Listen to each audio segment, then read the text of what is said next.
Inaalipungan na raw ang ilang residente sa Hagonoy, Bulacan dahil sa hindi humuhupang baha. Damay na nga raw ang kanilang kabuhayan kaya sila na ang gumagawa ng paraan dahil wala naman daw tulong ang mga palpak ng flood control projects. Live mula sa Hagonoy, Bulacan, nasa frontline ng balitang yan, si Mobile Journal Alexis Ebue. Alexis, gaano pa kataas ang tubig dyan?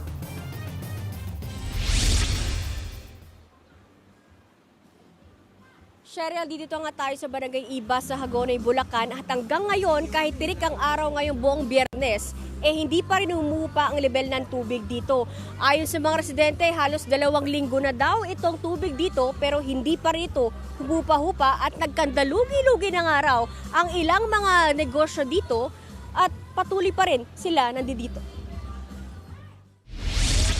Maaraw na pero lubog pa rin sa baha ang Barangay Iba sa Hagonoy, Bulacan. May bahaging hanggang bewang ang taas ng tubig, kaya ang mga residente todo taas ng kanilang shorts at pantalon para hindi abutin. Pero dahil hindi naman tumitigil ang buhay dahil sa baha, ang mga residente muna ang bahala sa diskarte. Lalo't 2 linggo na raw lubog ang Barangay Iba na sinibayan pa ng high tide. Kwento ni Tatay Ben Bautista na tricycle driver, halos lahat na sila may alipunga dahil hindi humuhupa ang tubig. Pero kailangan pa rin kumayod dahil wala namang choice. Hindi kami iniiwanan ng baha. Kaya kami lahat doon halos may alipungan na kami. Lahat ng lugar na malalalim pinupuntahan namin. Talagang kalunos-lunos yung pag nakita mo yung mga tao doon, yung mga bahay. Talagang lahat. Alang piniling hindi lubog. Hiling niya, sana maramdaman naman ang flood control project sa lugar. Lahat ng flood control gibal lahat. Hindi nakatulong sa tao, sa mamamayan. Bagkus. Lahat ng ang nakinabang ay sila lang sa gobyerno. Kaya kami sanay na sa ganito nga, hindi na kami kumigibok.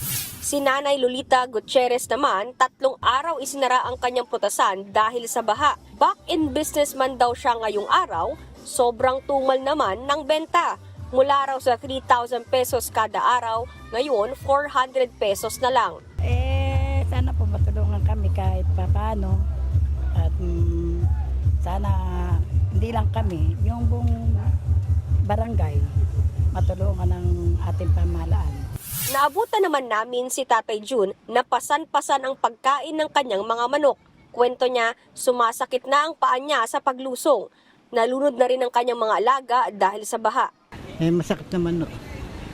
Malungkot. Bakit po, sir? Dahil alaga mo nagkakalunod. 10 araw na nakalubog sa baha ang Barangay Iba dito sa Hagonoy, Bulacan. Ang ilang residente, kanya-kanyang diskarte. Katulad na lang ng tricycle na dumaan sa aking likuran.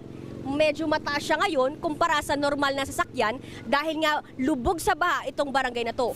Dahil nasari na lang sa baha ang mga taga-Barangay Iba, nag-do-it-yourself o DIY flood control ang ilan sa kanila. May mga naglagay ng kahoy at hollow blocks, gaya ng bahay nila Jasmine Aguila. Aniya, total, wala rin naman daw aasahan sa flood control projects ng gobyerno, sila na ang gumawa ng solusyon.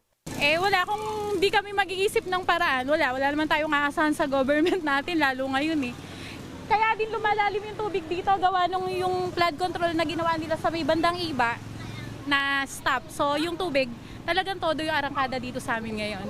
Bukod sa Barangay Iba, 4 pa raw ang bahang barangay. Sa datos ng DPWH, 42 ang flood control project sa Hagonoy, Bulacan mula 2023 hanggang 2025. Higit kumulang 3.52 billion pesos ang halaga niyan. Pero ang mga taga-Hagonoy, hindi raw ito ramdam. Sa panayam ni Bulacan Governor Daniel Fernando sa programang Ted Filon at DJ Chacha, mas lumala ang baha sa Bulacan dahil sa high tide. Pero makakatulong daw sana kung gumagana ang flood control projects sa lugar. Kung nagawa po lahat yan, magiging effective, mababawasan, I think, kung nagawa talaga ang mga flood control. Kasi kami, in the side of provincial government project, yung ginagawa po namin talaga nagdadagdag po kami ng mga irrigation, irrigation di canal. Of course, pag gumagawa po kami ng mga kalsada, may mga kanal po yan, naka-drainage po yan sa gilid. Sa ngayon, idineklara na ang state of calamity sa buong probinsya ng Bulacan.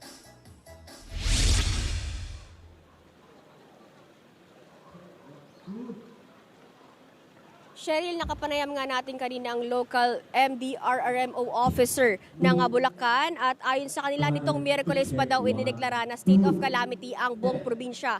Inuuna raw nila ngayon ang mga lubog sa baha na nasa evacuation center at meron din daw silang mga tulong para sa mga merong agricultural and infrastructure damages para nga daw sa early recovery ng buong probinsya. Suspendido pa rin ngayon ang ilang pasok sa ilang eskwelahan dito dahil pinasok ng tubig baha ang ilang classroom na ngayon ay hindi mapakinabangan. Ayon sa ilang residente, ay tumataas daw tuwing gabi itong level ng tubig dito. Pero mabuti ngayon at hindi pa natin to nararamdaman.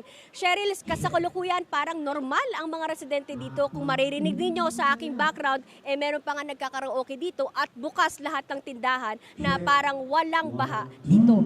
Yan mo ng latest. Balik sa inyo dyan, Cheryl. Maraming salamat, Alexis Ebue. Mga kapatid, Cheryl Cosing po. Maging maalam at may pakialam sa mga napapanahong issue at headlines. Mag-follow at mag-subscribe na sa social media pages ng News 5.